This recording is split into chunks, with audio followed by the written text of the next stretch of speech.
in the dark, could be anywhere, but usually a natural setting. Sometimes walking the dogs, I'll see things.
Hi, and welcome to Dogman Teepee Hunting. And if you're listening to this, it'll be on the Interdimensional Voyagers podcast. Thank you very much for joining us. I hope you had a good week. It's a long weekend, which is brilliant. What I've got today, what we have, I'm going to bring on my co-host, Mr. Colin Kilty from the Dark 66. Hey Phil, how you doing? All right, yeah, not too bad, thank you. Good. Yeah, not too bad at all. You know, sort of like pleased the week's over, which is good. Aren't we all 3 days off? Yeah. Thank goodness. I'm really looking forward to it. I think I'm just going to sleep tomorrow. It's been a long week. It really has, Phil. But you finished. You don't have to go in tomorrow. You don't. No. One of us was rusted on, but we've got out of it. So we don't hardly work weekends. That's one good thing about my job. Okay. So. Oh, that's good. Yeah. No, I don't normally work weekends. So this week. Yes. Yeah. Really interesting, to be honest. There's been a lot of reports of, Nessie. I've had a lot of reports on that. Before we start, I'd like to thank the ladies in the background, Roxy, Dawn and Kate, do a fantastic job. And thank you for being back on your show, Phil. But yeah, it's been an interesting week. It's our show, dude. It's our show, you know. It's not the same without you. You know, it's it would be. It'd be better without me, but no, it'd be daft. Yes, anyway, what's been in the news I've seen is this all over the news in social media has been this big rock in space coming towards us. Yeah, we have sent each other a bit links, haven't we, with that? A bit mixed feelings, isn't it, really, with it? I know you put a poll out there, and I did vote on the poll. I don't know. I'll quickly show. To give people an idea. I'll quickly show the polls. And Union Cup, like Union Jacks everywhere at the moment. Yeah. Let's have a look. Real strong coffee. Right. Okay. Can we get it? Right. Cool. Let me have a look. See if it's up. Yep. Okay. Right. 1 minute. Let's get it up. I did put the poll on the posts on the Dogman TP. And yeah, there we go. Right. What do you think 3i Atlas is? Alien craft, 50%. Natural, in brackets, comet, 0. Unsure, 50%. Isn't that weird? Isn't that strange? Yeah, isn't it strange? I also did another one, Cole, on Facebook, which I'll get that and see what that one coughed up. See what I think that was different. Yeah. Yeah. Let's have a look. Oh, I've got a lot of got a lot of messages there. Right. Okay. Oh, no. Oh, no. Right. Get rid of that. Oh, boo, boo, boo, boo, boo, boo, boo, boo, boo, and boo, boo, boo. Let's get rid of these. Does it help if you make them noises? Um. Sorry. Say that again. Does it help when you make them noises to get things up on the screen? Yeah, it helps a lot, mate. I'm gonna try that. It does. Yeah. That's the way my. Do you know what? I also talk to myself all the while. Well, nobody else will. So I No, suppose it's a good no, thing. Well, if exactly. you imaginary friend, though, innit? Or Yeah. friends. Sorry, I get friends. all the right answers, mate. I I get know all that's the it. right Yeah. answers. Very often. Yeah, what do you think of that, Phil? Oh, do you know? I think it's a brilliant idea, Phil. You are Yeah, just like honestly, yeah. you're a star. You're an absolute star. Yeah. You want to be a ventriloquist, then you can have a dummy, and it'll Yeah. talk to you. Won't it? Yeah. Yeah. Which one would be the dummy now? That's the problem. This is it. It'd be hard to tell, wouldn't it? We'd have to Yeah. ask you when you're on air. Yeah. Be complete madness, wouldn't it? Mm. Be complete madness. Be like, yes, that's right, Phil. You We have a should. You should focus do another grab, and he has Friday his night tongue live. out. Yeah. The more I know. stuff he does, the further his tongue goes out. My other voice has told me to do Friday Night Yeah. Live on a Thursday, just to fool Yeah, you can everyone. do that, couldn't you? Yes. Yeah. Yeah. I Well, said, see, we no, get you shut a dummy. Instead of having them dolls that you blow up, you could have a dummy. up. Yeah, just have a blow up door, like in an airplane, that movie, you know, with the Yeah. when you had the Well, that was great, autopilot wasn't it? and that That was a girl good blowing movie up. at the time. We won't go there with the girl, but it was funny. Yeah, yeah, when she was blowing it up. Yeah, no, that could happen. Right, Pearl. Right, okay. In the poll on Facebook, Alien Craft, 51%. One. Natural, in brackets, comment, 41%. So it's a bit more than the YouTube one. Now, Well, I a lot did more. put on here a little bit more, Carl, but Biblical Messenger, 8% Yeah, I saw of that. people. Yeah, 8% of people tick that one. So, that's it. So Alien Craft really, yeah, 50%, and it wins it on Facebook. So that's what people are thinking at the moment. Well, I think it's more to be honest, I think it's more the media, the way they're pushing it. I know it's come out from a different universe and it's coming to ours, and a lot of the media keeps saying it's under intelligent control. So this is why people may be thinking, aliens. Now, is this true? Yeah, Though? Is it true? I haven't been following it as much as you have, but I'm sad. See, well, some of my friends keep saying you are, but I didn't believe them at first. Yeah. No. For goodness sake, Cole. The bold and the brave. Just say it.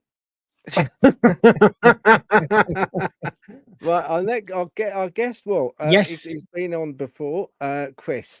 He is our in the know. He's more in the know than I Than us. definitely. Yeah, than me. He spends hours after hour with his CE5 group, CE5 Leicester, which I'll get up. I'm going to bring up Chris Metchin.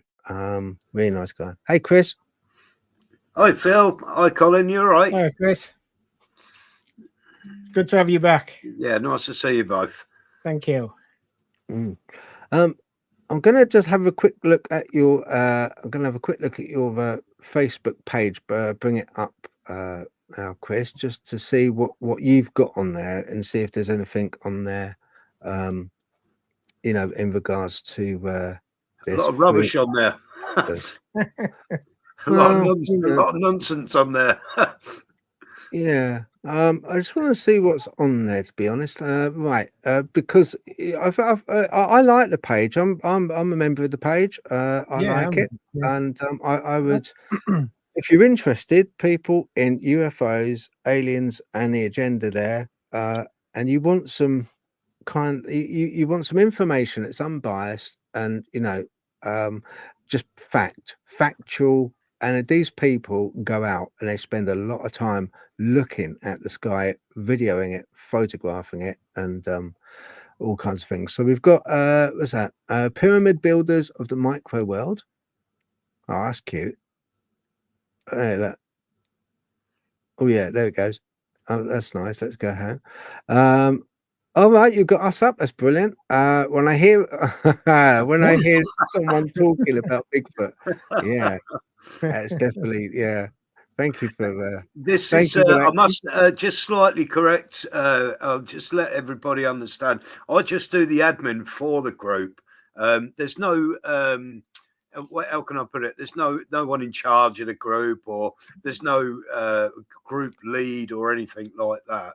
I just do the Facebook page, and I'm always happy to come on and have a chat with you, Phil and Colin, anytime, you know.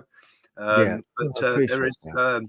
this is the group. It is the group page. Anybody on the group can contribute as much as I do. I just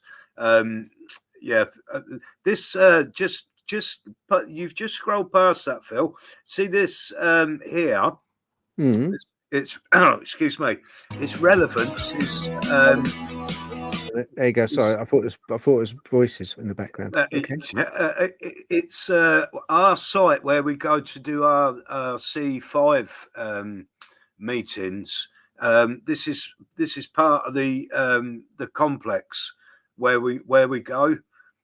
This is I think the chapel. They call it the chapel. Bradgate House Chapel. Bradgate House Chapel. Around the perimeter of that building are some very well-known poisonous plants. They've been there for donkey's years. Belladonna, definitely, I know I've seen the signs for.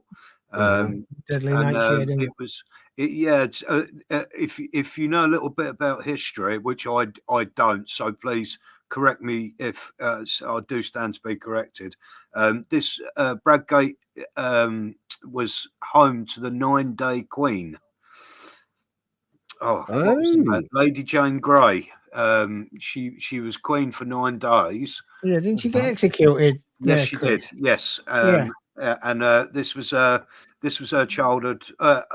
She lived there. I don't think she was born there.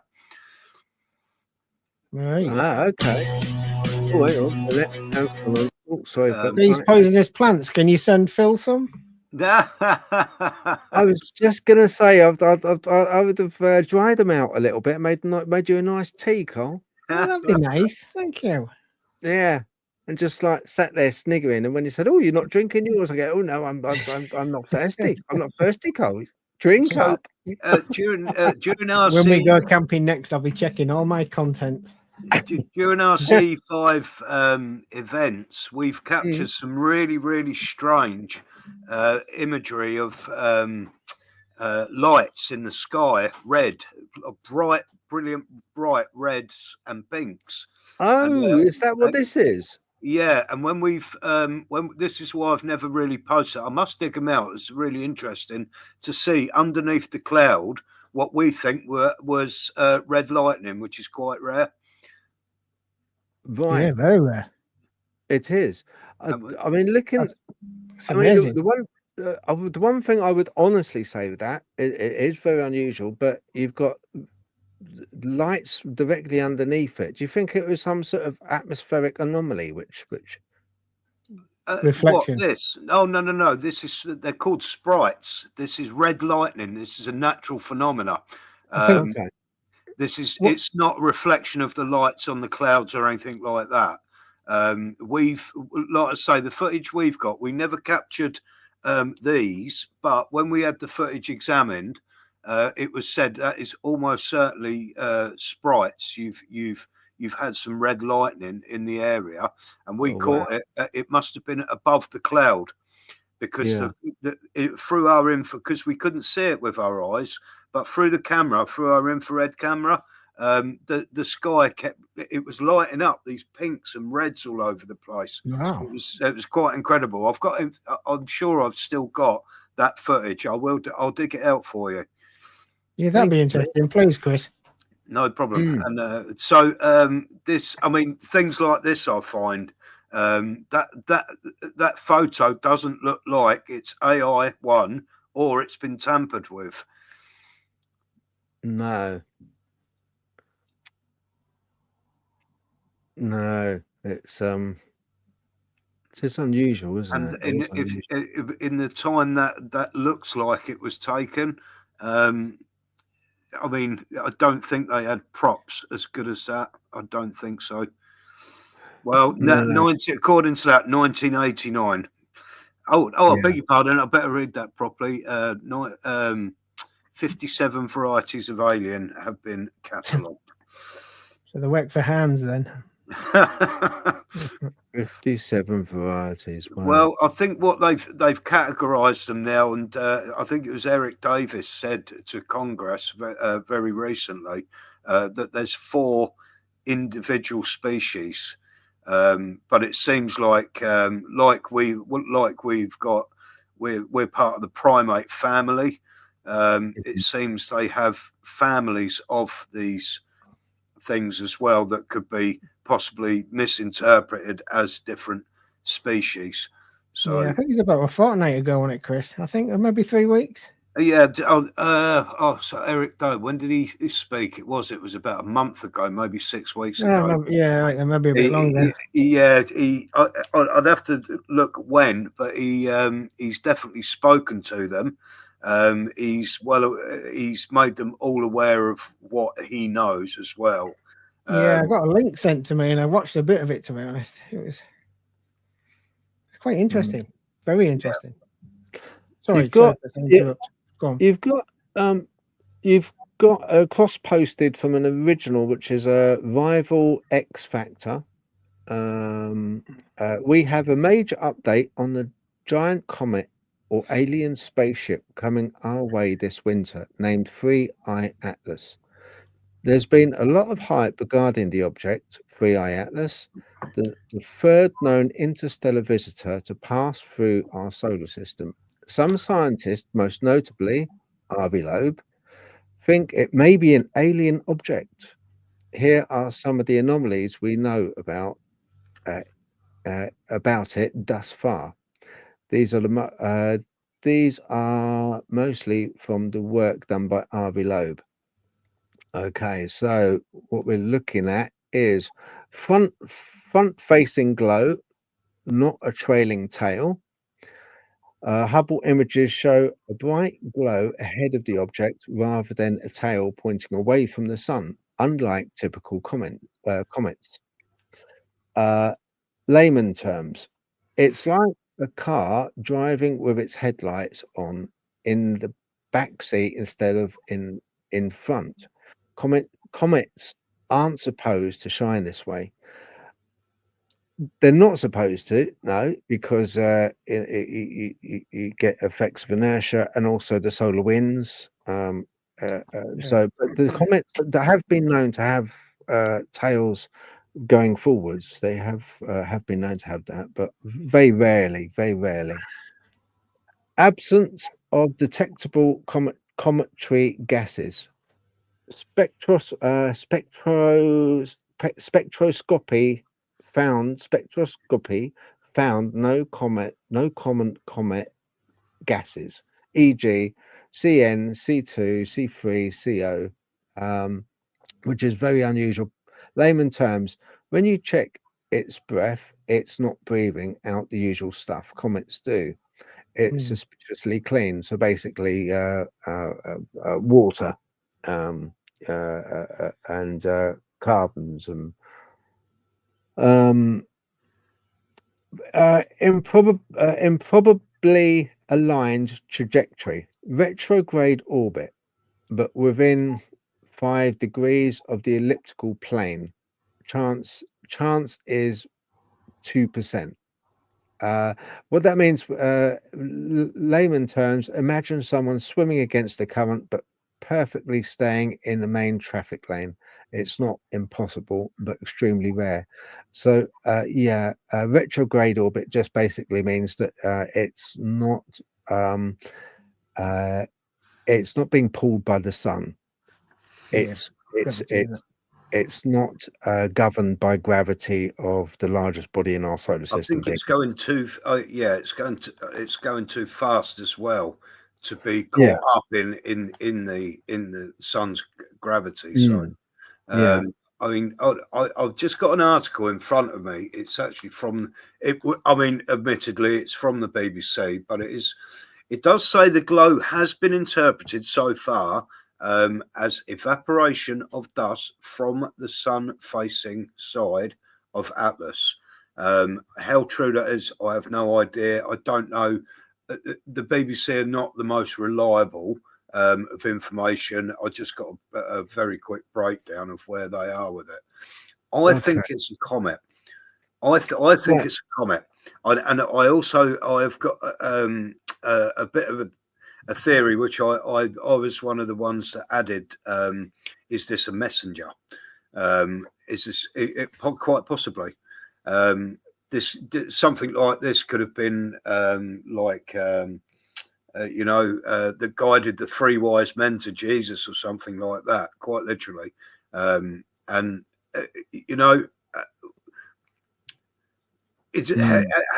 Has anyone done the maths?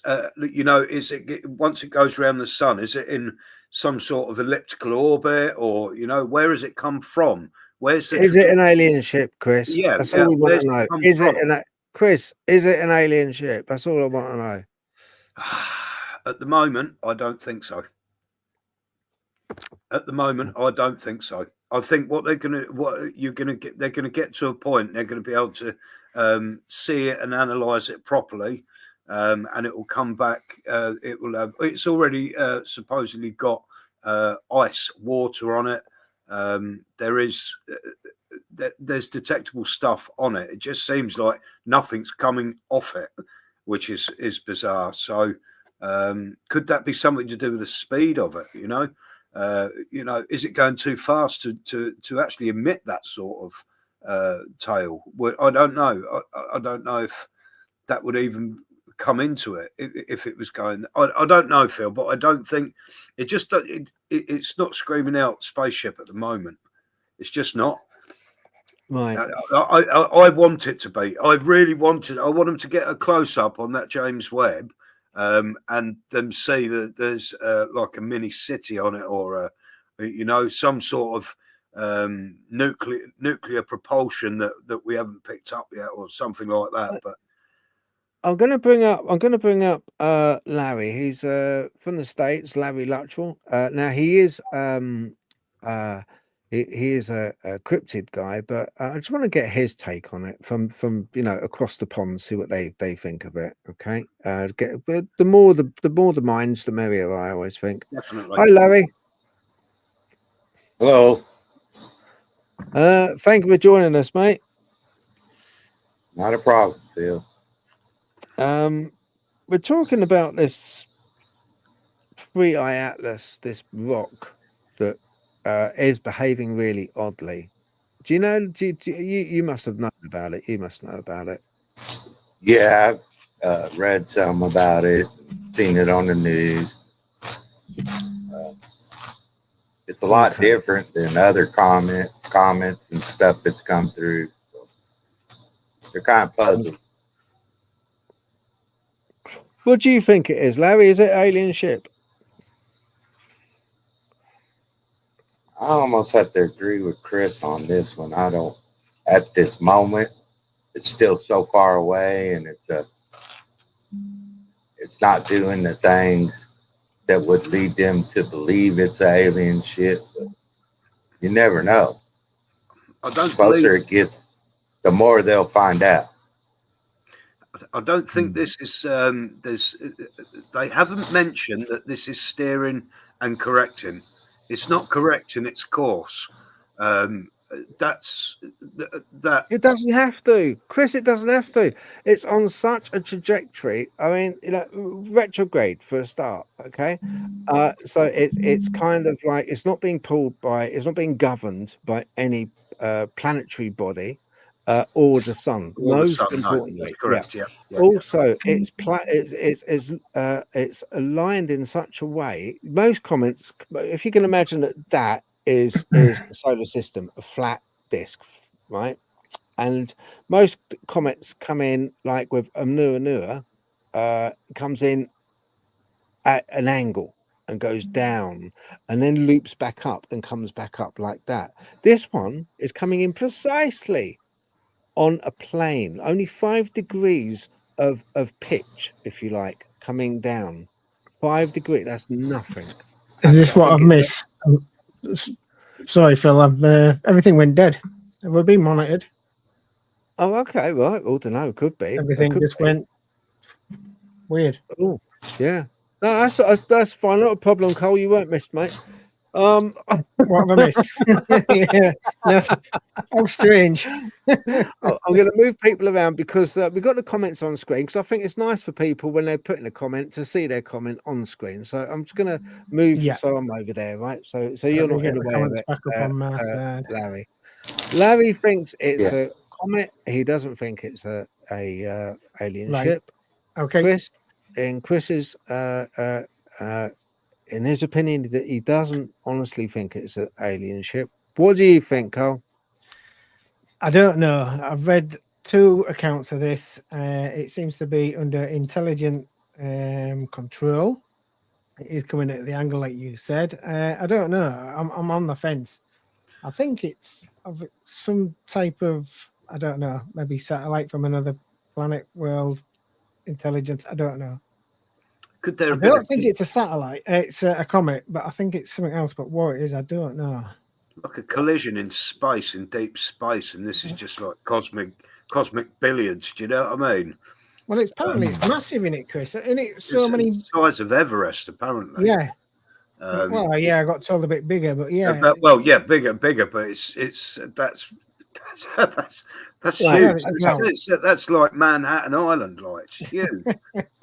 Right. Now, this might sort of, this puts in what I'm going to tell you now might put in a new way of thinking about it. Okay. Now, I don't think it's an alien ship. I also don't think it is wholly a natural object. As I said, I did write about this in the book back in December before this actually turned up. I kind of I get dreams every now and then, and I wrote something, and what I wrote was right on this, about the light at the front. Okay, the sun's always blasting out radiation, X-ray, UV, and regular violet light. The radiation messes with the gases around the coma. That's around the actual comet, making them act like plasma, which is like the 4th state of matter, which plasma is. Most of the universe is plasma, and this object might be living in a dusty plasma state.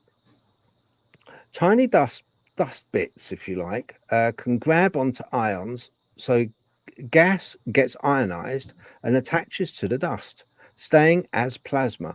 This could mean the light it gives off is a self-sustaining plasma charge. Right? Plasma has some wild properties. It can create hot and cold spots, crystal shape, and almost seem to think for itself. We've all seen those like balls of lightning, the plasma charged balls of lightning, and they act very oddly. They act almost as if they have logic, as if they have a purpose. Right. It might. Where am I? Shapes almost seem to think for itself. This object, including its outer coma, is about twice the Earth's size. Okay, overall, we're not talking a core. The overall is twice the Earth's size. It might already be interacting with the sun. It might already be interacting with the sun as a huge solar flare. Huge solar flares have been seen shooting towards Mars and 3I Atlas in the same direction, and they seem to keep going. They seem to be flaring. It seems to be having not like a reaction to it. Yeah, not honestly. I nearly said ejaculation. It shoots off. It shoots reaching off out to it. Flares. Yeah. Reaching out to it, like. Yeah, and I'm not sure why. They're not sure why it does towards 3i Atlas. This could seriously mess with our solar system's electromagnetics. We're already seeing a crazy number of big earthquakes and more ball lightning this year in 2025. Expect more disturbances, I say, to our electromagnetic field as 3i Atlas keeps heading for the sun. The whole thing could even mess with the background cosmic fields, frequency or vibration, according to general resonance theory. Okay. GRT says consciousness comes from, and this is only theory, but GRT says consciousness comes from shared resonance frequencies, like different things syncing up, which leads to a more complex conscious states. It's basically a theory that links consciousness to various fields of matter and energy.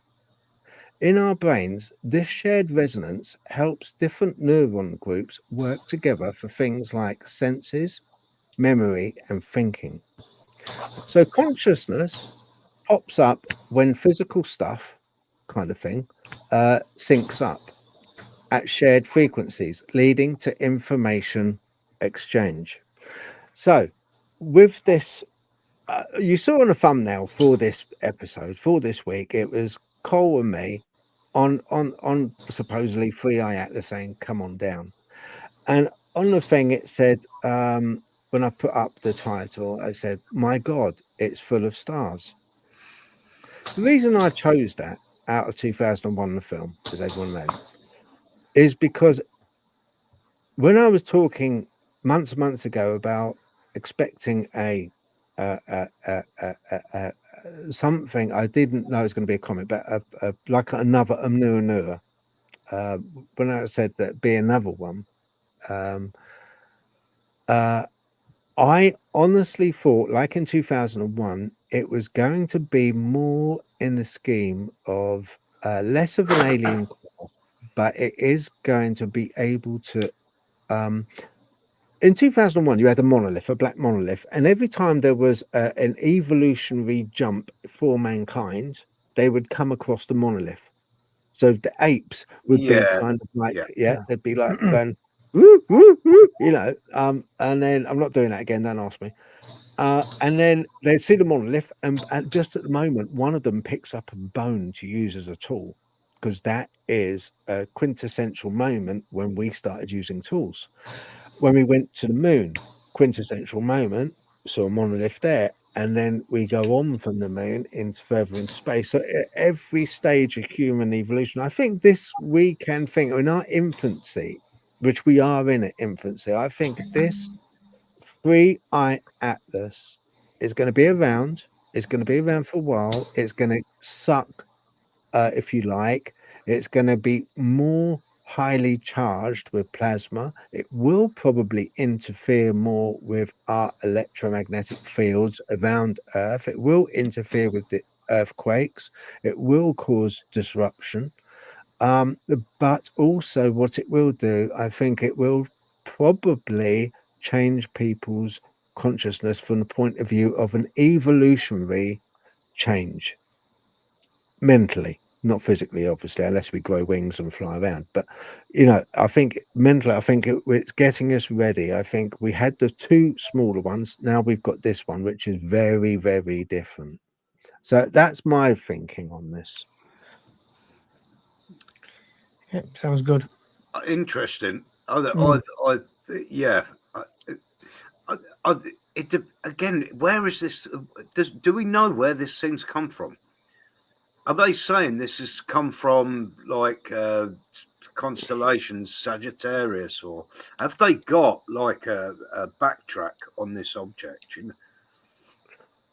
We can only backtrack, really, I suppose, as far as we're able to detect. Yeah.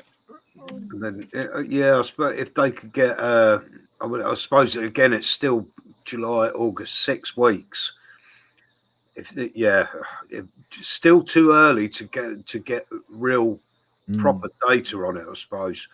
Be interesting to know where it comes. The problem is, Chris, I think, is we're dealing with something which say it's just a comment. Say it's just a comment, and it's just a rock. We don't know. It's a billiard game out there. I mean, it could have been hit, it could have been nudged, it could have been pulled or pushed by any number of things out there to put it on its trajectory. The only thing which we're finding very unusual is the it's a million to one shot that it's happened to be passing nearly every planetary body we have in our solar system. Now that is very, very strange. That is one of the very strange things about it. But then it's not an impossible shot, if that makes sense. There is still that percentage. There is, he's not ruled it out as completely. It's impossible that couldn't happen. He's put it down to like a 0.05% chance that it could, but it's very low. But it's still it's a possibility, and I think it's just still too early, isn't it? It's still too early. They just haven't got enough data, imagery, information on this thing. Very, very fascinating topic at the moment, though. It is a very fascinating topic, and it there was an earthquake with a magnitude of about 7.4, I think, that happened only yesterday or today. Was it? There was another earthquake that happened somewhere. I heard it on the news, and I can't remember for the life of me. I was at work and I heard it, and I thought, "Oh, hang on, there's another earthquake." We had that one in Japan. And now we've got another one happen today or yesterday. It was like really recent. If anyone knows, let us know in the comments. While I mention comments, shall I have a little look to see what's going on with the comments? Ready, steady, retro. Okay, yeah, I know you can't make it this time. We've got Dawn, yeah. Sasquatch Sister. Hello, thank you for joining us. Dragonborn. Yes. Hello. Yes. We've got Welsh Rebel as well. Hello, Welsh Rebel. Who else we got? Of course, we got Kate. Thank you, Kate. The Ring of Fire's on fire. There's 22nd of August, magnitude 7.2, Argentina. You've got 5.7 Japan. That was yesterday. 5.8 in Russia, not far from I think where the Japanese one is. Another 5.7 on the 19th of August. Oh my God! I mean, there's been quite a few. I can't see any reference for today. Oh, South America. One for South got, Chris, that globe. Sorry? You got that globe, that software. Oh no, I'm just with the earthquake on. Oh no! I'm just literally. I just browse. I've got. Sorry. I'm on a laptop, and behind me, I've got a computer screen. I was going to say downstairs, I've got I can't remember what they call it, but it's a big globe, and it gives you all the up-to-date information on earthquakes. Interesting. No, I literally just put today earthquakes. Yeah, Washington, Drake between South America and Antarctica, a 7.5. Maybe that's it. Is it, Phil? Maybe. Yeah, it might well be. I've got up American. I've got American site up. Let's have a look. Here we go. Right, so on the map. Okay, newest first. Yep, that's fine. There we go. So yeah, we've got that's all the kind of newest first. So that's the 22nd of the 8th, 25, which is this one. You can see in blue. Yeah, just down there, South America. Yeah, so that was the one I must have heard about. And I'd say Argentina, yes, of course, that's the one I heard about. And then we had the ones over here in Russia. That's it. That was the one, not Japan, Russia. We had that big one, didn't we? Now we have the same frequency. Now with this new space anomaly coming in, we've got the same amount of earthquakes. I'm not saying we're getting any more, but the magnitude of the earthquakes has increased, which is odd.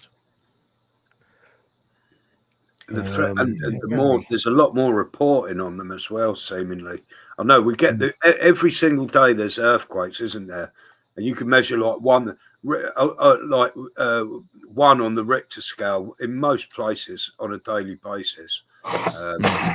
You know, especially on the fault lines.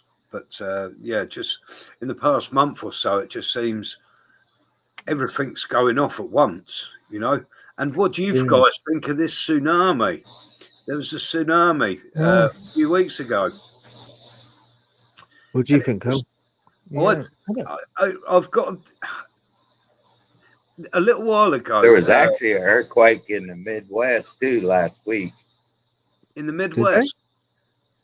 I think Missouri. In the Midwest in the United States. Yeah. Around Missouri, there's a small quake there. Was it quite a big one, Larry? No, it was a small one. It was only like a 4, I think, 3.5 or 4. But it was enough they felt it there where it happened because it's right on a fault line. Larry, have you experienced an earthquake? Yeah. Go on, tell us. Spill the beans. Yes, what was it been like? several years ago, but yeah. What's it like? Me and my ex-wife were laying in bed, and we heard a rumble first, and then we felt a shake. And earlier that night, they had severe storms up. When I heard that rumble, I jumped out of bed, and then I felt the quake. And I thought maybe there's a tornado warning in our area, but later on in the news, when I got up in the morning, they said that we had a 5-point-something earthquake. And the earthquake was where it originated was probably only 50 miles away. It shook us out of our beds. Okay. It's a unique experience. Yeah.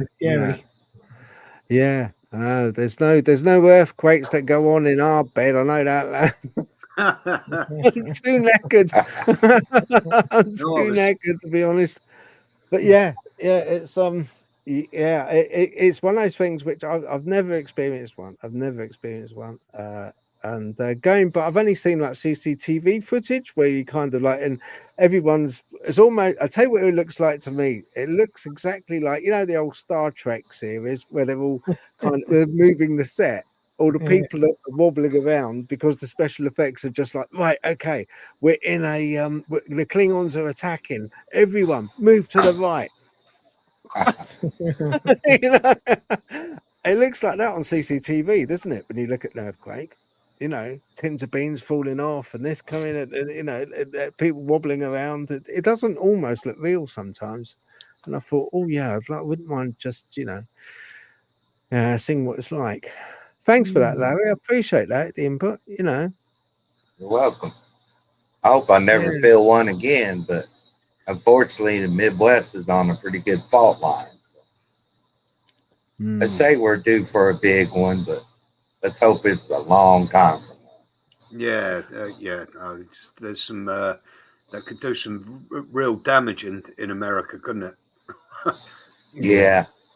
They don't build their homes like Japan and the other ones that deal with them often. So, yeah. No. See, that's another thing, right? That's you bring it up. That's another thing, Larry, is this is all second-hand news I get, right? And it's mostly all pumped out on social media. What's going on with the animals that are leaving and naturally migrating out of Yellowstone? From the pack. out of Yellowstone. What's going on there? Yeah. And it brings me back to this, Chris. It brings me back to this anomaly in space: earthquakes, ball lightning, Yellowstone, animals leaving. It's all. Honestly, I think. But they reckon Old Faithful, don't they, in the park is due an eruption, and the animals always sense it. Look, when the tsunami happened, all the animals in them zoos there was just going crazy about an hour before. Kate's right. Kate said there was a big one coming. It's supposed to split the USA in half. Yeah. Is that right? Blimey. Yeah, Larry. if the one erupts in Yellowstone, it'll be very devastating. It's like a super volcano. If it ever erupts, it's going to kill a lot of people that are close proximity. And they said the ash cloud will, in certain states, it'd be like midnight. It'd be dark and Like be scary. Time. Something like that could have been what wiped out the dinosaurs.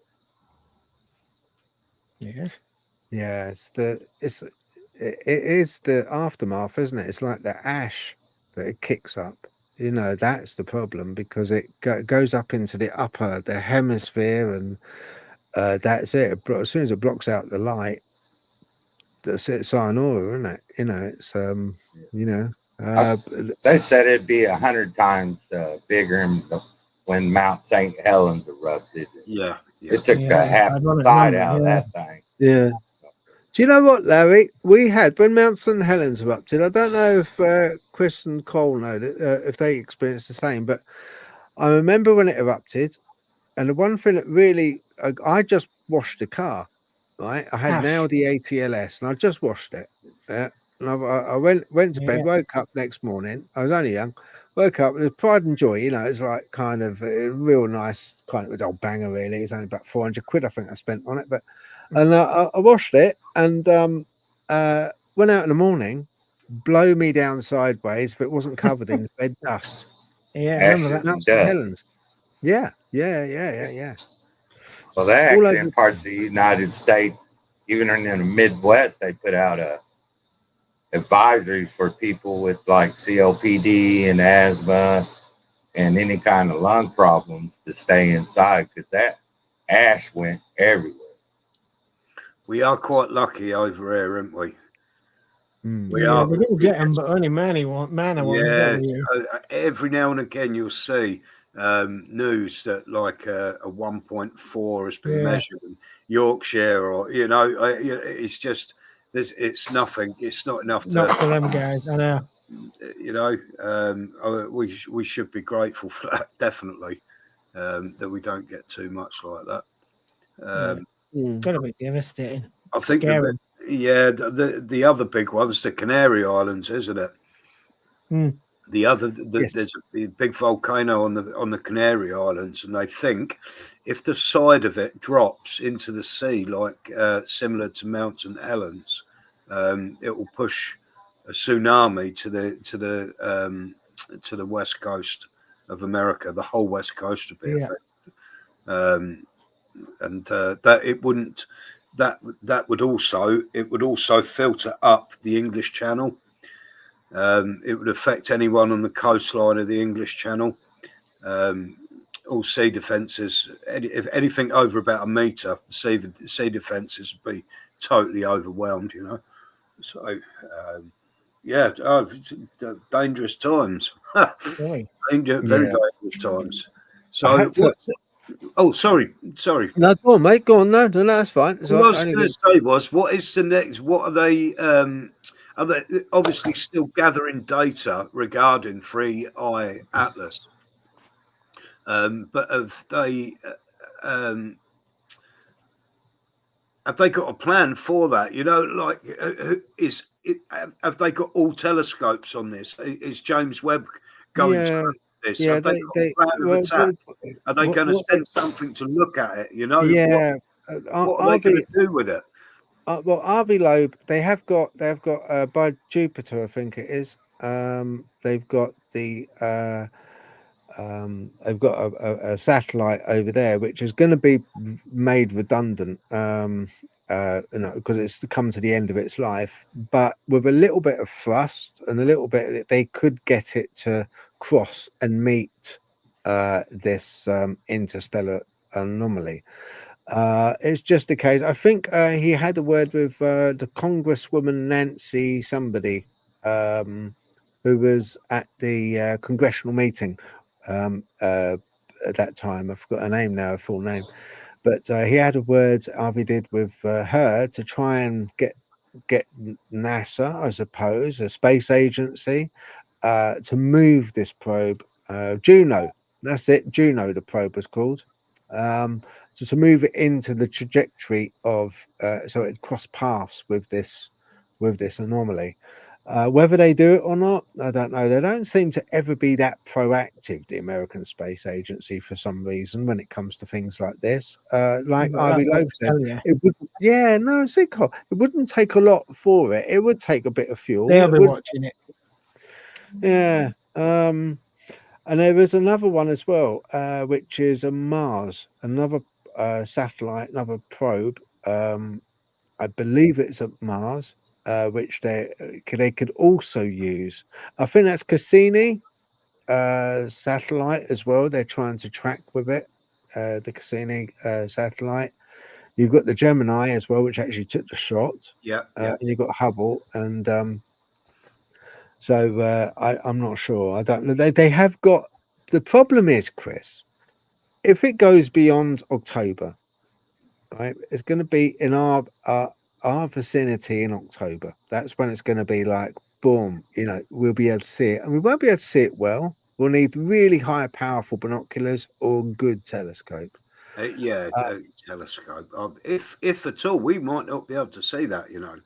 It's 7 miles wide, and it's just going to skim off of them planets. I think it might look like for a telescope, like I'm not even sure you would see it moving. I don't know. We've got Kate, Chris. We've got Kate who said, "Is that La Palma, Chris?" I think that was oh yeah, the volcano in the Canaries. I think it is La Palma. Right. Let's have a quick look. It's a big one. I think it will happen one day, but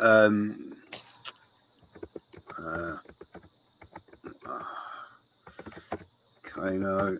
Let's have a look at people watching this while Chris is looking. Well, but people are watching. If you don't mind, because there's a lot of effort goes into this. We enjoy doing it, and we love you all for watching. And participating and everything else.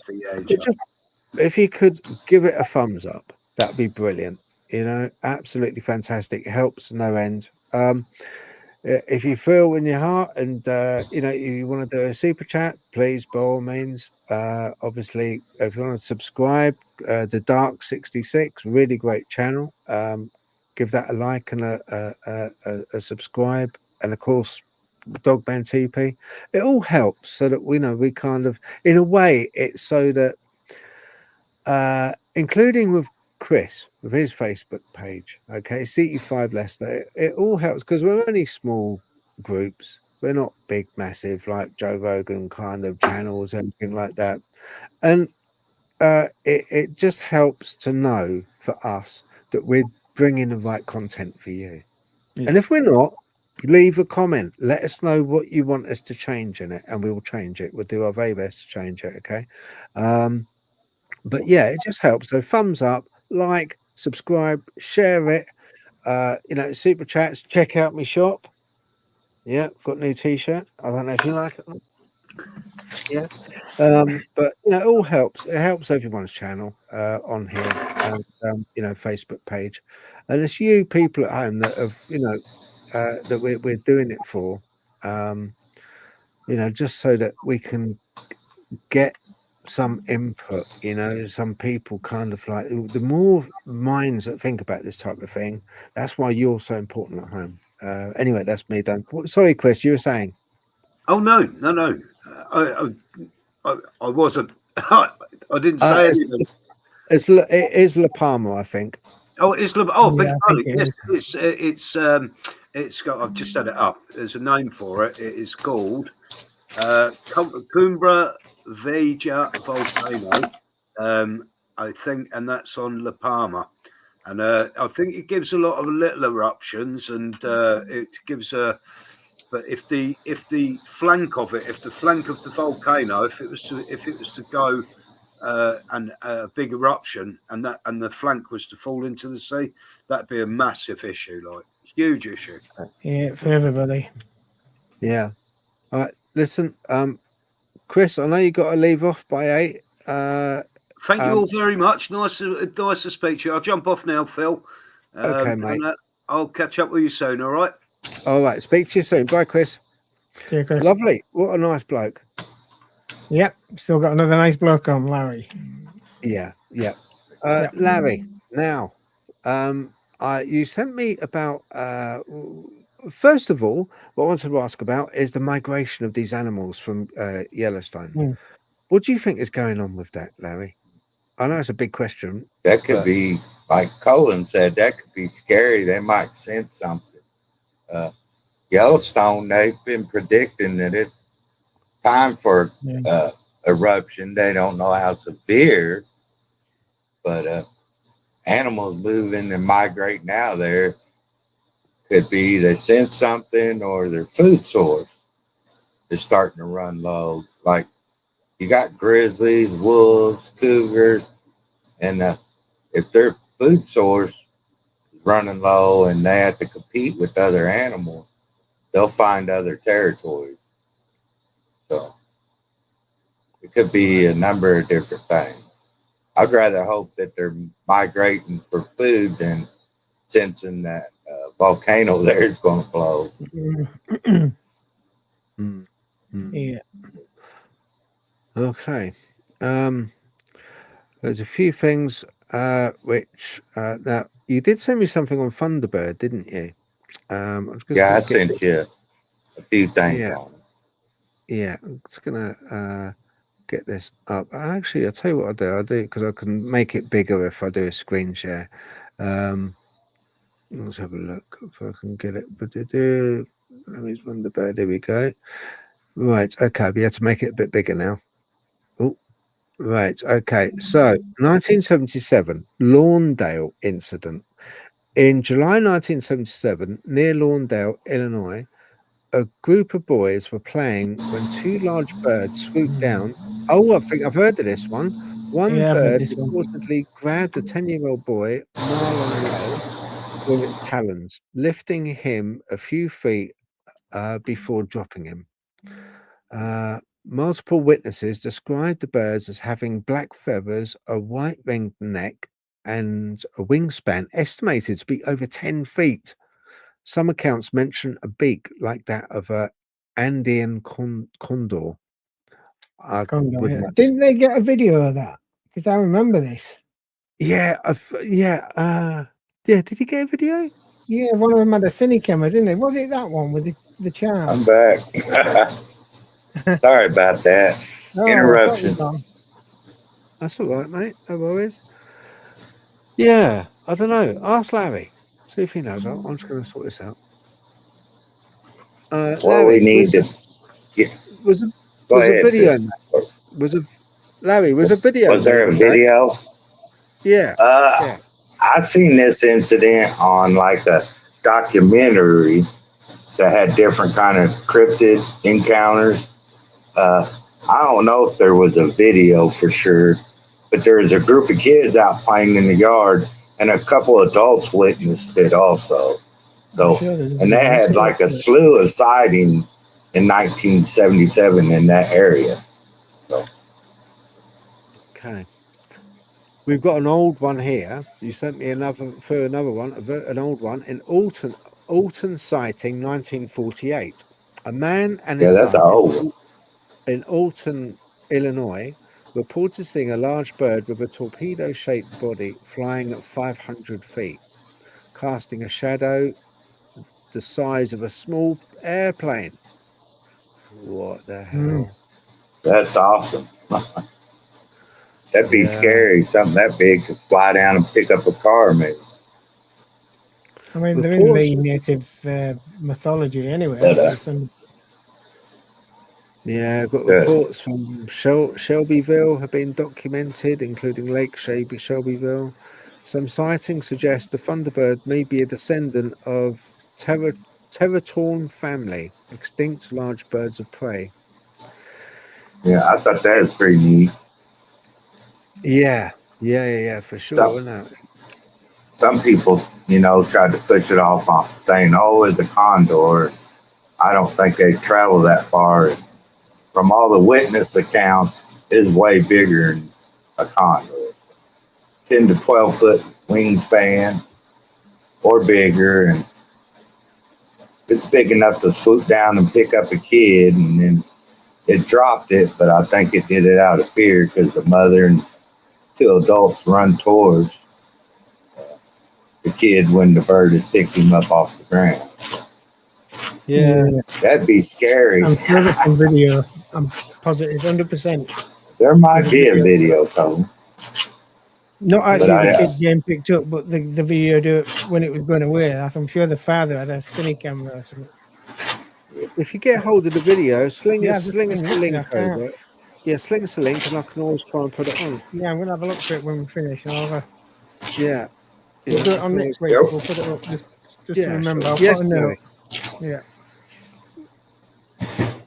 Yeah. There were other encounters, but I thought the ones in Illinois were pretty cool because it's not far away, and we had talked about it on the last podcast. Yeah. I sent you that stuff. Yeah. No, that's right. I mean, I've got some things which people have shared on my I'll put it up. Let's have a look. Ba-doop-ba-doop. Yeah, doing it again, Carl. Ba-doop-ba-doop. Right. Okay. Let's. I can't help myself. You've had that one. Okay, right, on my Facebook page. Remember, anyone, if you want to follow, more than welcome. If you want a friend request, more than welcome. It's not a problem. Yeah, I've got this Skinwalker. Yeah, this is a bit funny. There's one. There was one guy that said, "Let's get the comments up." Is it that young lad that's chasing the Skinwalker? Yeah. Well, he's meant to have found it, isn't he? Keith Aston said Ringo Starr, it sounds like, and it's not wrong.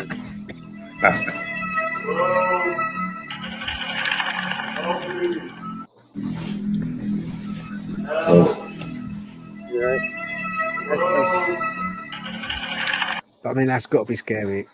I've seen some quite convincing ones, and heard some quite convincing. That is pretty scary. That I've never come across that myself ever in woods and forests. Luckily, I've never heard that. Where you hear the voice coming out from the woods, going, "Come nearer," or "Hello, help." Yeah. Have you heard that, Larry, in woods? No, I've heard some howls and grunts and almost like a bark noise, but I knew there wasn't no dogs in the area. So. But your friend Running Crane, I think that's his last name. Yeah. When he talked about seeing the Bigfoot that shapeshift, that could have been a Skinwalker. Yeah. No, I think that's what I was thinking when he said it. I was like, that sounds like a Skinwalker. Also got a rare black moon. I think you sent this to us, Cole, didn't you? I did, yeah. A rare black moon will darken skies on August 22nd, 23rd, offering perfect stargazing and possible Perseid meteor views. So I don't ever remember seeing it. Is that an eclipse? Is that going to be? I don't know, really. I don't think it's an eclipse, but like a lunar eclipse almost. Yeah. What does that mean then? Exactly. Does it mean that? What? What's going to be? What? I haven't looked it up to find out, but I'm just trying to be honest. I've got to admit, like I said, was it last weekend all them meteors? I went out like 3 times during the night. Never saw one. And I go to work at 4 in the morning, and I never saw him then. So. Oh, I tell you what I did hear the other day. Last Saturday when I went out, I done a night hike in the woods. Yeah, So I a know, wild yeah. camp night hike, and I saw this very strange. I saw something big. I was just walking along, shined the torch over, and you can see, and I slowed it right down so that you can see picture perfect. This it looked like be on all fours, but it was half masked. It looked like a big creature. I don't want to say a dog. It looked like a big creature of some sort, but it was like half cloaked. You can see behind it, the tree is like blurred out as it passes. Fantastic. And also What when I did got you? back, I got back. I was sat down talking to Pete as I normally do because I believe it or not, I like a good chat. And Really? it's hard shutting me up, isn't it? And I had the campfire going and I had the light and I was talking to the camera about this and that. And it was quite funny because Dawn, which is Sasquatch's sister, on the comments moderator, she she said, I said, what do you Kirby. think that sound was? And she thought it was my stomach. Yeah. It's good, but no, it's like it was almost, she said it sounded like, Kate said it sounded like howling in the distance. And I listened, I could hear it. I shut myself up from talking because I was like, and I instantly said to the camera, I turned to the camera, I said, did you hear that?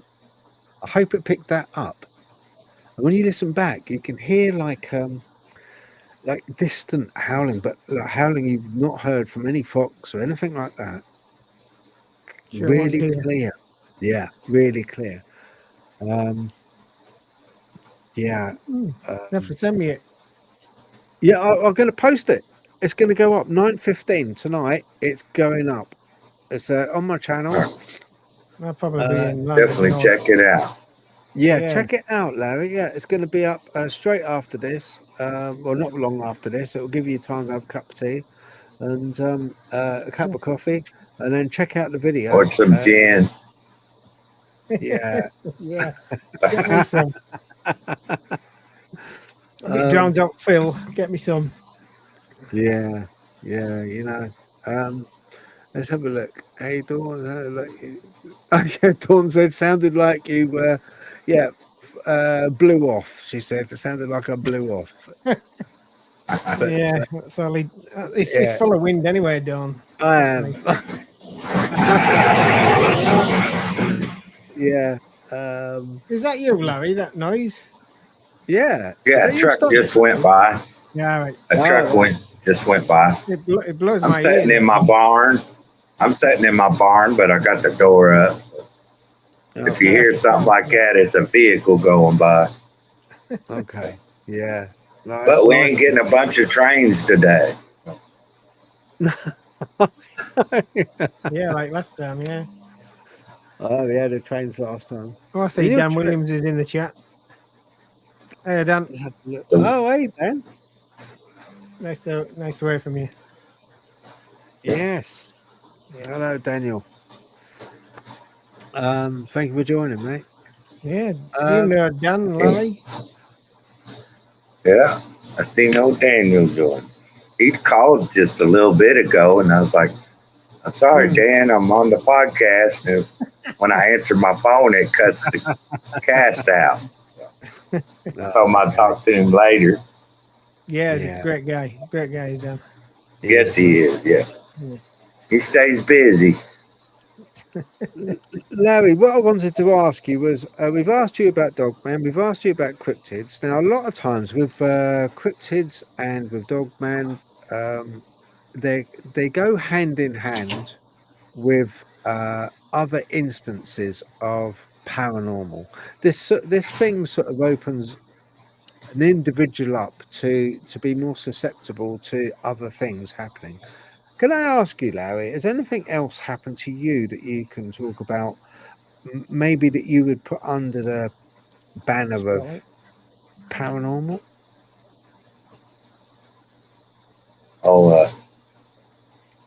like paranormal, like ghost wise or something? Yeah, Or just I mean, it can be under anything which you've kind of, like. For instance, I've had where I've been in a house. Rox has been out. My other half, she's been out. You know, she's not in the house, and yet I've still heard my voice being called, as if it's her. yeah, I've heard that before a Yeah. couple times. I've Yeah, also been out that's in weird. woods. Yeah, and I've been out in I wouldn't woods. answer back in the woods. No. There was one time I was out hunting and I heard my name and there was nobody there. I looked over my shoulder and got kind of spooked, but I just wrote it off as my imagination. But for you to be when you're out in the woods and you hear your name, but it was like a whisper, Phil. It made me look over my shoulder. But I said, maybe there's a bird out there that could make that sound. Or I wrote it off as, just my imagination. But the more I've researched on cryptids, like you talked about, a lot of them have learned to mimic uh, voices of a human or somebody that's close to you. It's kind of strange and scary. It is. But I've been in the house doing dishes before and heard my name. And my wife would be in the living room and I'd go, did you need something? What? I said, I heard somebody call my name. I didn't say that. So, hard When to you've been out, explain. Larry, when you've been when you've been out in the woods, Larry, how often is it that you, or have you ever heard unusual cries or owls hooting? I've had owls hoot before in the woods. Do you know why I asked you? Had Do the you know wood. why I I've asked had the woods go dead silence before, and a lot of times, like when I had my encounter with the big cat, where the woods went dead quiet when it come up through on the trail that I was on, probably 5 minutes before it come down. But the woods got just totally silent. Birds quit chirping. The squirrels quit barking and playing around, making noise. So when animals do that and that stuff happens in the woods, it's normally a telltale sign of a predator being there. So, Well, the Osborne effect. yep. Do you get spooked, Larry? What spooks you out there? Before my encounter, I'd walk through the woods without a flashlight. Still be as quiet as possible, but not like I am now. Since that encounter, it has changed me. I get spooked easier, especially if I'm walking in the woods or across the field in the dark. A noise. I had a bobcat one time growl or hiss at me. I didn't know it was there until I was about 10 feet away. And then it let me know. And it scared the shit out of me. Almost started to run. But he was hiding in a little cane break about 50 yards from my stand. I didn't have no idea he's around, but he let me know he was there. If you hear a bobcat, it'll make the hair stand up on your neck. Do you want to read But it? yeah, it definitely changes your outlook once you have an encounter. It makes the woods a different place. You're more cautious and looking around more. But I still do it because I love to. Pretty safe. Yeah. That answer your question, kind of? I have an owl who hoots by mine nearly every night. It does me in for whatever reason. Strange, Don. Well, Where I used to live, my old place, there's some trees, and we used to have barn owls and stuff like that. So I don't know. I think that was interesting, Don. To be honest, Yeah. just lay there in your bed listening to them. They're fantastic. If you don't know they're there and they let out that big call or hoot, it'll Mountain lions definitely wake you up. The reason that I mention about owls is a lot of times owls are used as a definitive kind of like bridge. A lot of times they're used as ancient as messengers. They're wise, but also investigators like us. I know that when I've been out in woods and forests, I often hear owls, but they don't sound exactly like owls. They sound a little bit off. They don't. They're almost. If someone said it's an owl being mimicked, I'd say yeah, it's a bit off. It just doesn't sound quite right. And I know that other people have heard the same. We also get owls, which a lot of witnesses to abductions and other stuff, you know, they say that they've seen at night, and they've seen owls at the window with big eyes looking at them, and you know they're kind of like a creature, a bird which crosses the bridge between the void of alien and cryptid in a way, for me. But I've had it. Have you had it, Cole? Where you've been in the forest, and you heard now, and it just doesn't sound right. Especially tony owls. I've heard a lot of them, but I have come across that when I think, was that an owl? I don't know. I don't know really. I think they are owls, obviously, but if something's mimicking them, I'm not really sure, Phil, to be honest. I'm on the fence with that one, in my opinion. Keith Ashton said Janu will mimic an owl. Yeah, I've heard this. Yeah, I have read that. Thank you for that, Keith. Yeah. I've read where you get a twit and a two, don't you? Which is, you know, the communicating. Sorry, I've heard encounters where Bigfoot they mimic voices, and they say Skinwalker does, and Dogman, and they mimic animals too. Yeah, I've read that a lot. They do, especially in the US. Yeah, I know owls. I've had them call back and forth, and you know, 2 or 3 of them going at it in a tree, calling back and forth, and each one sounded a little different. So pretty interesting, but yeah, I'm like you. They see all and know all in the woods. They're very smart animals. Yeah. You got Daniel Williams has just brought up. Thank you, mate.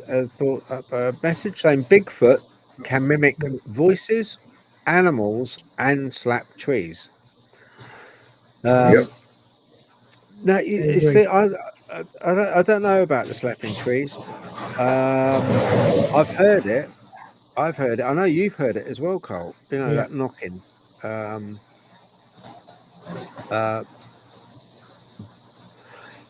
I don't know. I mean, there's a people out there that say it's this. Could be, couldn't it? Could be. You know. I know you have a theory on that, don't you? Yeah, I think it's part of the communication or warning system. Do have a theory about that, but it's just the thing is though is because Cole has got himself a wood knocker, haven't you, Cole? Yes, I have. Yes. It looks like something you'd buy from one of those shops by dual carriageway on the way up to Coventry. You know, that used to be a happy eater, but now it turns into a pleasure shop, shall we say? It looks like you bought it from in there, really. But I won't ask any questions. But anyway, he's got a wood knocker. But the thing is, I wondered about this wood knocker is, like, we'll use it when we go on this Yeah, we next will. We'll be investigation. bringing it with me. Yeah, bring your If I don't use it, I'll special be using it on you. stick with you, and we'll use it. Yeah. We'll use it. But every time I've spoken to Ian Wood about this, every time I've banged a tree, I never get the same wood knock sound as you hear in the distance, the wood knocking from a Bigfoot, a Yeah, Janu, I know what you or mean. Yeah, I have you never get experienced it. Why No, is that? I Why don't is know. that? What Wish I had the answer. the sound's slightly different. It's more. I tell you what, it sounds like to me when they do it. It sounds a bit more hollow. Yeah, you could. Yeah. Thinking about that. Some people believe it's a vocal when they call back from a knock, that they actually create that sound in their That's what you were saying. voice or throat or whatever. Yeah, almost like a bullfrog or the gorillas. I Yeah. think mountain gorillas do the same, don't they? They're able to. They don't do Yep. that. But Primates do it. Yeah. Yeah. I know I saw a program of mountain gorillas, and they're able to sort of whoa, whoa, but it kind of comes out as like like more of a kind of like that. That's the best way I can put it, really. That's my technical say on it, really. Yeah, you could be right. Go on, man. Sorry. If we ever get a picture of a Bigfoot standing by a tree with the stick, we know he's doing it with the stick, not vocally. Yeah, that would be great. Until then, we just gotta look at each other's views and opinions and just go with it. We know that they're answering back to the knocks we create. So, but as far as them picking up a stick, I don't know. You see, But Larry, some primates take it with their voice. Larry, have you heard of Dr. J over there and Janu? Dr. J. He's an athlete, former basketball player. Dr. Matthew Johnson. He's a psychologist, but he's also he's a Bigfoot researcher. Yeah, well, he's less researcher now. He's more he's kind of like he's part of their group. He's kind of like is very closely affiliated with the Janu, very high up with them. Anyway, he believes that the knocks that you hear are not actually knocks. It's where the Janu come out, or the Bigfoot come out of trees, which kind of That's makes what sense. Keith was saying. Yeah, and as they come out, you can hear the pop. You mean like a sound barrier type of pop? Yeah, type of I thing. guess so. I guess so. Which is interesting. I think I've read that's that. That's a pretty good theory. It makes sense because if they're 4 feet wide at the shoulder, massive big things, aren't they? Right. And they go behind a tree, and boom, they're gone. They're gone. They're just gone.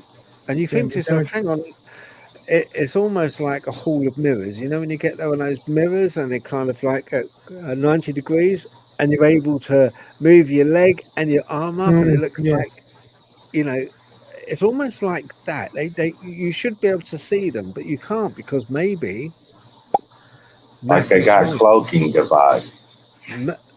Yeah, either cloaking device or Dr. J's right, and they do go into a tree. territory. That's interesting. Sorry, excuse me. Bless you. Keith Aston said he's seen what? I heard one. Yeah, he heard one in the German cemetery. Cool. That's what we don't get along. That's what we need on the show, some Germans. Yeah, Dr. J was a basketball player. I think he's also a fully trained psychologist as well, if I remember rightly. After He is, speaking I to him. think. Yeah. Here we go. Portal. Could be, yeah, could be, Dan. Could be. Yeah, I think you're right, Daniel. Dan, I haven't smoked for 12 years, and I'm not ever going to start again, ever. It's me. I'm guilty. Yeah, yeah, yeah. No, that's it for sure, for sure. Why has he put that? He put you trees as Probably because the health things I got going on. Yeah. That could be. Another thing, Larry, talking about health, I was going to ask you, and this is to both of you actually, and you at home. Let us know in the comments. I've got another theory, and that is people that experience paranormal, whether it be ghosts, whether it be supernatural, Dogman, Bigfoot, and if they experience these things, a bit like with UFOs, and if you experience it, I believe it takes its pound of flesh in a way of it. It allows you to witness, but it leaves it leaves you with some you illness. Basically, you won't be the same again. There'll be something which happens to you where you, it will manifest within you. It's almost like paying a price. We've shown you, but hey, because we've shown you, In a tool. you got too close. Yeah, you're gonna get ill. You'll have illnesses. You'll have this go wrong, that go wrong. A lot of people I've talked to, a lot of people I've interviewed, exact same things happen to them. And I said, "You okay? You right?" And they said, "Well, were you okay prior to your event 10 years ago?" Yeah, I was fine. Well, 5 years ago, yeah, I was fine, Phil. But after I saw the ghost or whether I saw a UFO, boom, they started getting illnesses. What do you say, guys?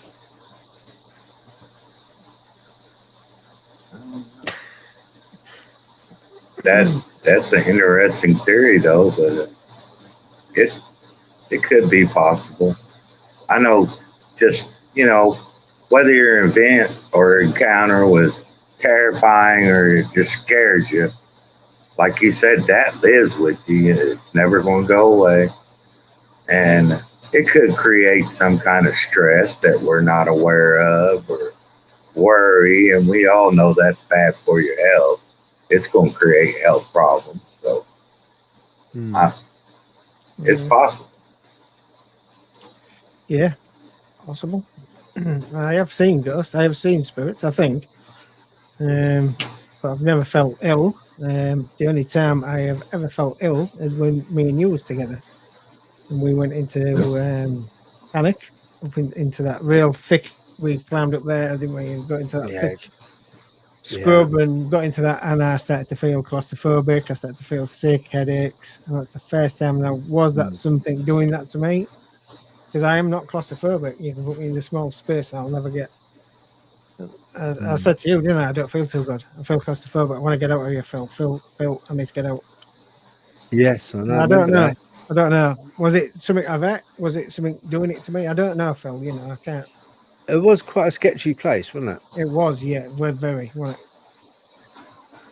Well, a lot of people in their encounters describe a overwhelming pressure that they can feel throughout their body, and that could have very well made a guy nauseous or not feel well, or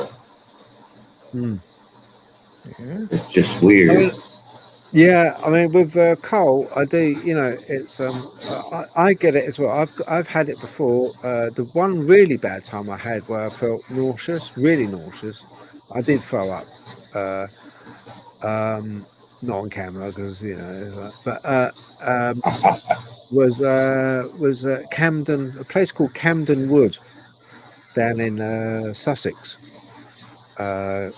and there's a part of that which is near the video there. I've done a video of it near what is it? Not it's the sacrificial beech tree. There's a sacrificial beech tree in the middle of the wood. Because there's two sections to the wood. There's a bottom section, then you go across a field to go to the top section, and top section. And I found lots of like Blair Witch sticks. You know the type of Blair Witch stuff, yeah, lots of that. And as I was walking through the brush, because I never follow paths, do I? I never go on the path. And I was walking through the brush, and I just had this overwhelming, same feeling you had, Cole. Same feeling. I had to get out. I had to get out. Yeah, I had to. Yeah, leave. I did. Yeah, I kept saying, "You come on, I need to go. I need to go." And yeah, it's real weird. I've never, like I say, I have seen spirits and I've seen them in houses and everything. There's no ill feeling whatsoever. I know a lot of people in the comments are saying they've had been ill. I've never have until that night. I don't know. Yeah, I can't answer it really. Was it your aftershave, Phil? I don't know. Was it that? That's the thing. We often, we often make each other feel sick, don't we? But I don't know. We got to see who does the cooking next time, I suppose. Not if you're having them special herbs off Chris. You're not doing the cooking. Yeah. Place I see. That place does. Yep. That's it. Yeah. Yeah. Keith said that place does the same. Yeah, he's talking about the chase. Yeah. Okay. I was talking to a lovely lady called Gail yesterday. Was it not last night? Night before. And she was telling me a few stories from there. Wow. I mean, serious. Yeah, really good stories. I'm not at liberty to pass them over yet because she hasn't sort of given me permission, so I can't do that. But interesting theory. This is from Daniel Williams. Interesting theory I have is if you do witness a dogman later in life, it can medical problems years later. Yes, I agree with you, Daniel. 100%. So is that why I'm diabetic? Well, when did you become diabetic? 3 years ago. Right. And no, when 4. was the? He didn't get diagnosed for a year. Is that really? Could be. Is it? If it was a dark spirit, it can knock you for 6 points. Yeah. They draw it draws off your energy. Yeah. Oh yeah. Right, it's like I think it's possible because I used to be healthy as a bodybuilder almost, and later in life I just started developing health problems. I don't know. I'm not going to say that's what caused it, but the worry from it, stress, because if I start thinking about the encounter a lot, sometimes I get kind of unwell in a way, in a state of mind. Worry and stress can cause multiple health problems. And if Daniel says that could happen, I believe it. Yeah, it could well be true, that, Larry. Could be. I've started getting health problems ever since I started met Phil, but I just put it down to age, really. But now I'm starting to wonder, really. I have a way of aging people. I know that. Yeah, I had hair when I met you. Aging people. Yeah. Yeah. I had dreadlocks. People very often. Yeah. Very, very often. I notice their eyes glazing over, and their will to live just ebbing away when they're talking to me a lot of times. Have I got anything sharp around me? So you're doing really well, guys. You're doing really well. Hang on in there. Daniel says Oh. cancer is a biggie. In brackets, just my theory. Like Okay. others. Yeah. Good It's a theory. strange. It is a strange thing. It's like another. I won't dwell on it too long, but it's like another theory I have, and this is based on a certain amount of fact, based on experience from talking to people, like Colin does, and we kind of after a while you talk to so many people that you kind of like see traits. You see a picture starting to emerge Yeah, you do. for multiple people. We have like a third eye, don't we? If you get what I mean. Yeah, exactly. And it's an odd thing, but a lot of the people I talk to, not all of them, but a lot of them have all had previously to their individual sighting some kind of trauma. So you come in on my theory now. True though, isn't it? Yeah. Like I said, I would say 80%, roughly 75%, maybe somewhere around there. I think about 80 of all the cases that I have in them files down there. When I asked, are you going through any stress? Yeah, I'm just going through a divorce. I've just lost my dad, etc., etc., etc. So seems to pick onto them or special needs people that have learning difficulties. Yeah, it seems to pick on them. What do you think to that, Larry? What would you say about that? Yeah, I because there's so many encounters I've read and people I've talked to where they've had encounters. They wound up from, they might wait 6 months a year, or they might go away or go immediately to a psychiatrist. And some of them's been doing it for years because they can't seem to shake off the encounter. It almost controls their mind, and they have to find a way to shut it down. But before the encounter, are they going through any type of trauma, Larry? Who, me, or the encounter? Yeah, these people who have encounters. Yeah, I mean they seek excuse me, I can't talk today. But they get mental health and get too much gin. But our mental health affects all of our well-being. It affects our body, our organs, and stuff. And somebody that was truly terrified of an event, they never get over it. And some people can deal with it better than others. Like Colin said, it attacks people, but some of these people are, I guess, already vulnerable and weak, and it changes them. It's life altering to some people.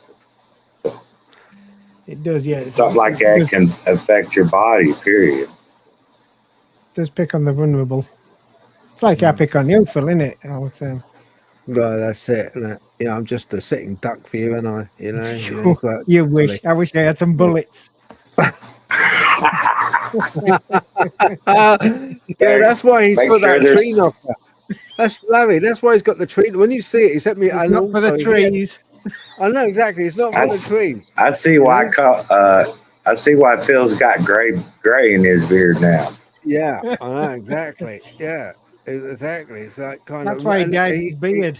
He even had the gall to send me a photo of it. He sent me a photo of this weird kind of like something you'd see on some 1970s porn movie, and like it's like kind of, he sent me this right as a message, almost as if, yeah, look what you're gonna get, and that's really good. I like it. Yeah, he's twisted, isn't he? He's not quite right, but anyway, mate. Oh, your microphone is on.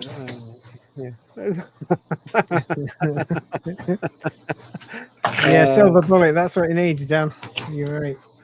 Yeah. Right, guys. What I'm going to do, I'm going to start wrapping up. But if there's anything else you want to share, please do.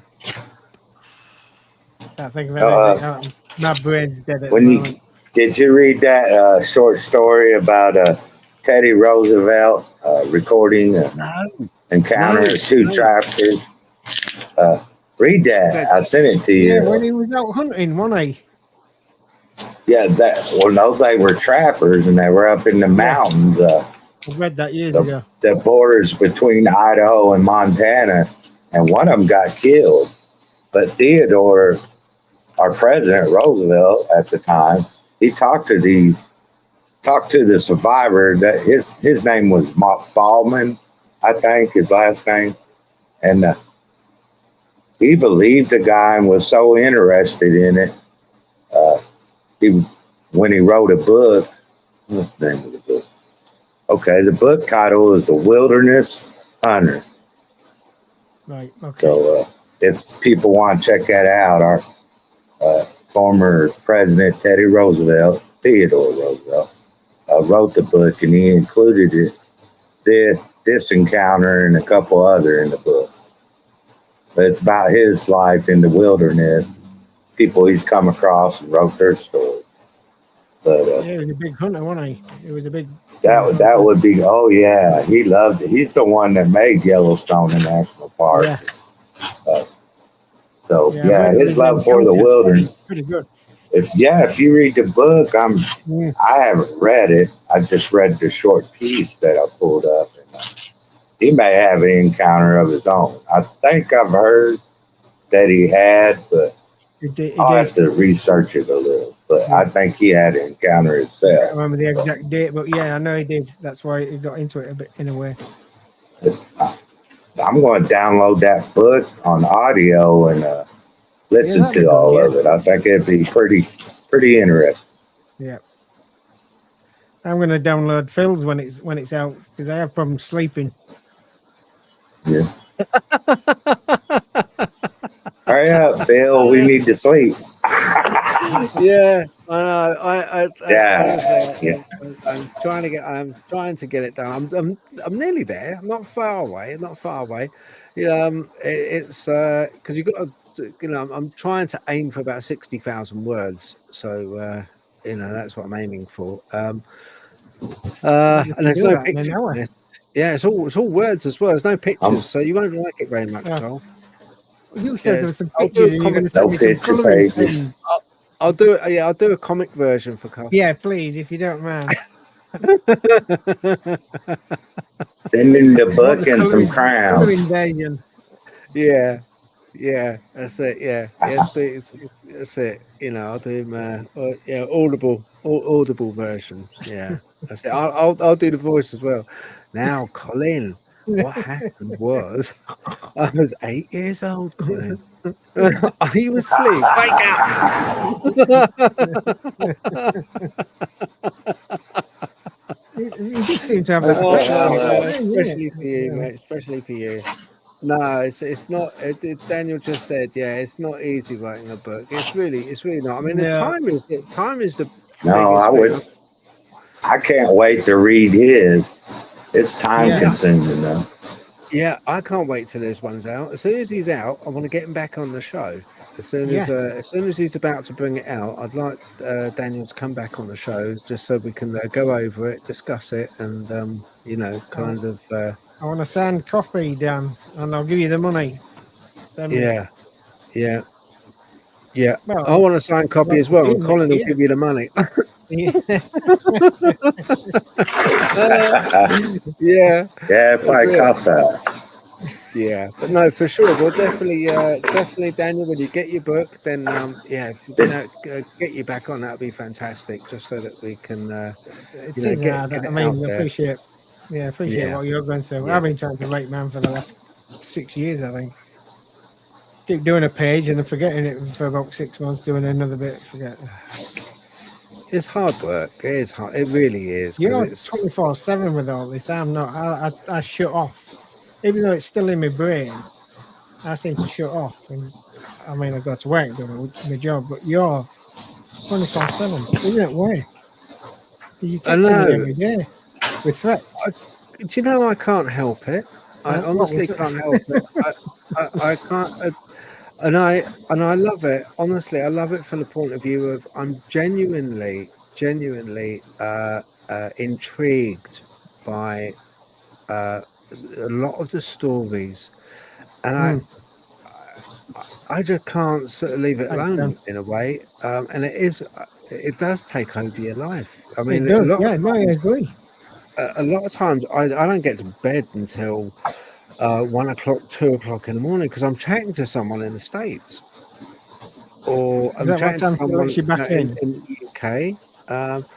And God bless them. A lot of the people as well, especially like in the UK, you know, they kind of like come alive more in the evening. Yes. You know, during the day. Also, it doesn't help because I'm working during the day, so I don't get a lot of chance to. So as soon as I finish work, I get home, then boom, I'm on it, and then I start getting a message. I read through the messages. I start answering, Yeah, and no time at all. Just time goes. So yeah, getting the book out, and in amongst all of that jungle of information that I'm getting and talking to people, and I love talking to people. You know that I love, and I do appreciate everyone that. I know that. Yeah, Yeah. your face, your face looks like a slap ass, man. Yeah, I know I've you really love had an talking to effect Phil. on you, Yeah. haven't I? I've had an effect on you, Cole. You have, yeah. Yeah, you'll No never be the need to be same again. saddle. Yeah, you'll never be the same again. You know that tent I'm going to bring down for you? I'm not going to bring the VODs.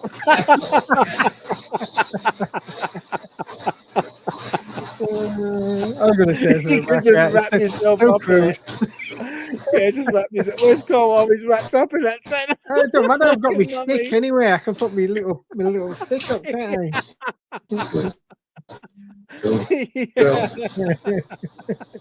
You'll be saying, "Are you pleased to see me, Cole?" No, it's my stick.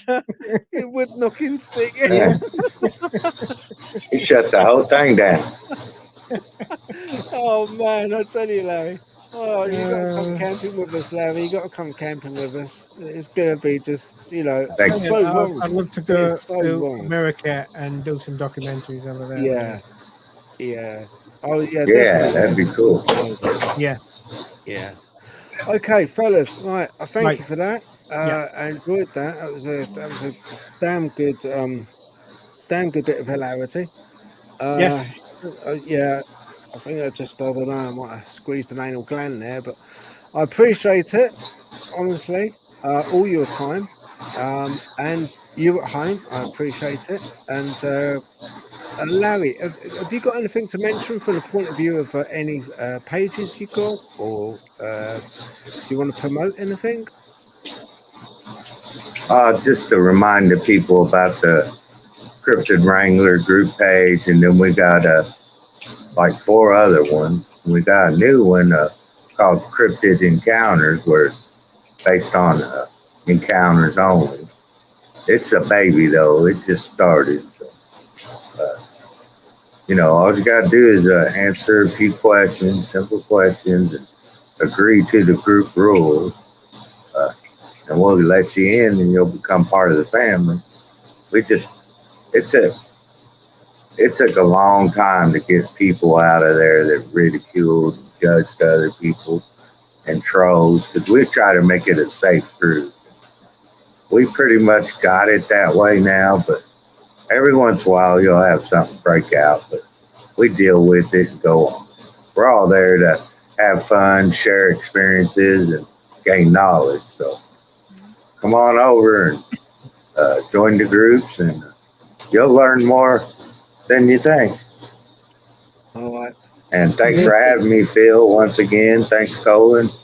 I really enjoy the show. Is it honor? Tell you You what, guys sir, get a long weekend this weekend, don't you? Yeah, Yes, we do. We do, yeah. Which is All good. right. Well, yeah, we need that. have a blessed weekend. Yeah, you too. God bless you. Cheers, And Larry. thank you. You're a gentleman. I appreciate All that, right. sir.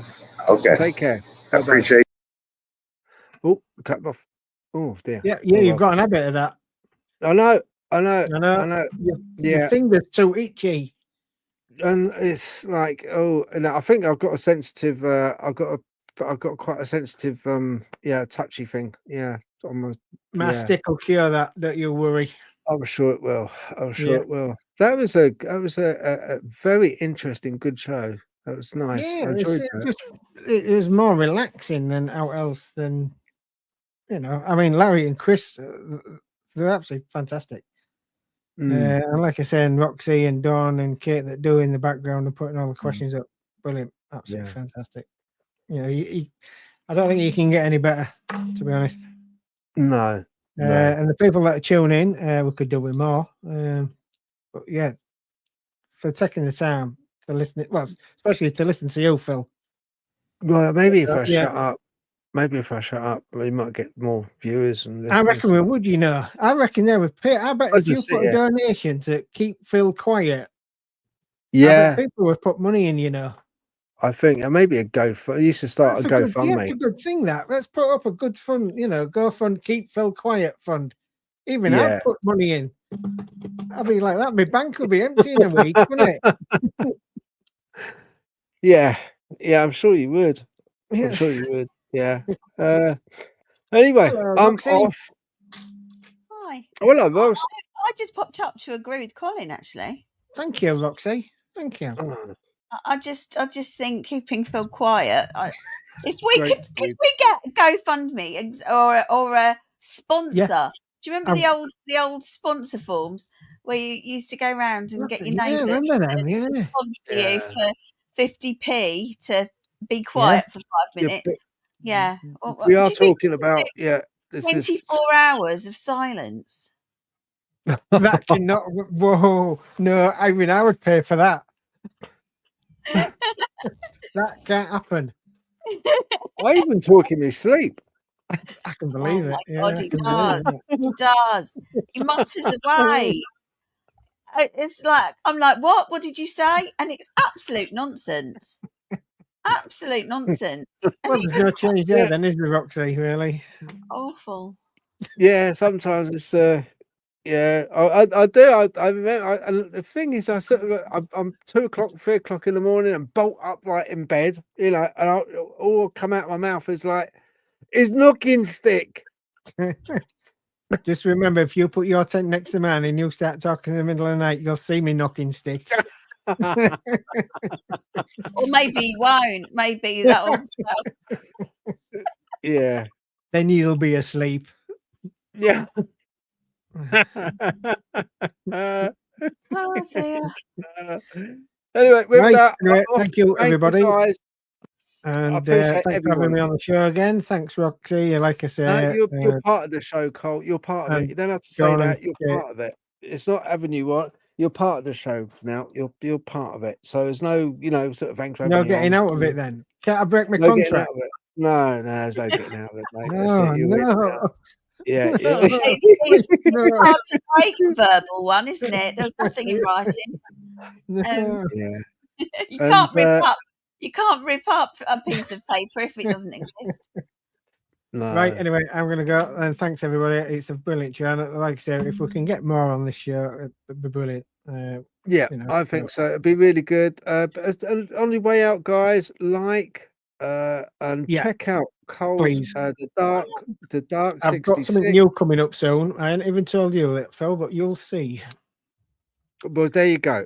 Check his channel out. Subscribe. I'm hoping Sunday. Doesn't cost a bin. And it really does help us a lot, because we put a lot of work and time in, and we enjoy it, don't we, Cole? We enjoy it. Yeah, we do, actually. I like being out in the woods, which I'm missing, to be honest. Well, we're going to do that. Let's hope we can get out. And, I want to be out. I've got things to do this weekend. I've got an aging mother, which wants 1,001 jobs, but, that's part of being, a son to great parents. But I'm hoping maybe Monday or Sunday out in the woods. And thank you very, very much for everyone at home. Thank you for people in the comments. I genuinely do appreciate it, and God bless you all. Thank you.